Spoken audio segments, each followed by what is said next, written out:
What are the main challenges in preserving the health of the Mekong?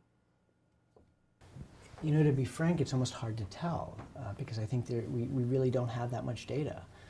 I don't think we understand the river system that well, and that's probably the scariest part of all this, is that we're entering into this development phase without really knowing what the baseline river system is, what lives in the river. We've got these deep holes that exist within the river that I've never heard about in any other river system.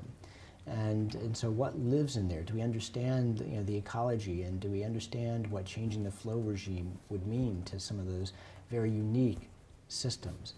Do we understand the workings of Tonle Sap enough to know that as some of these flows change, that the fish are still going to go where they normally go, still going to spawn the way they normally spawn?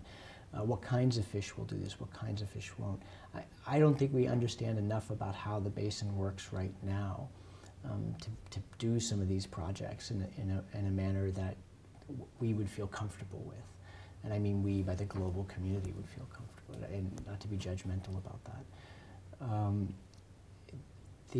Whether or not the big problem will be changing flows because of climate change, whether the big problem will be because of large-scale development projects, whether that'll be manifest itself then through changes in silt flow or fish populations or other things, I'm not sure which one of these is going to be the biggest challenge.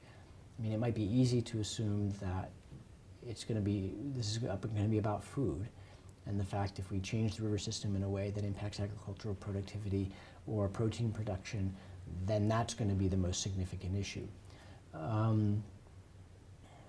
It may be about a cultural phenomena.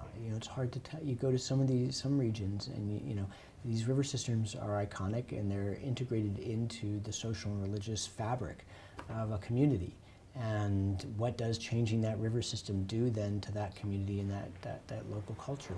Don't know. And for some communities, that could be the most profound impact that we see.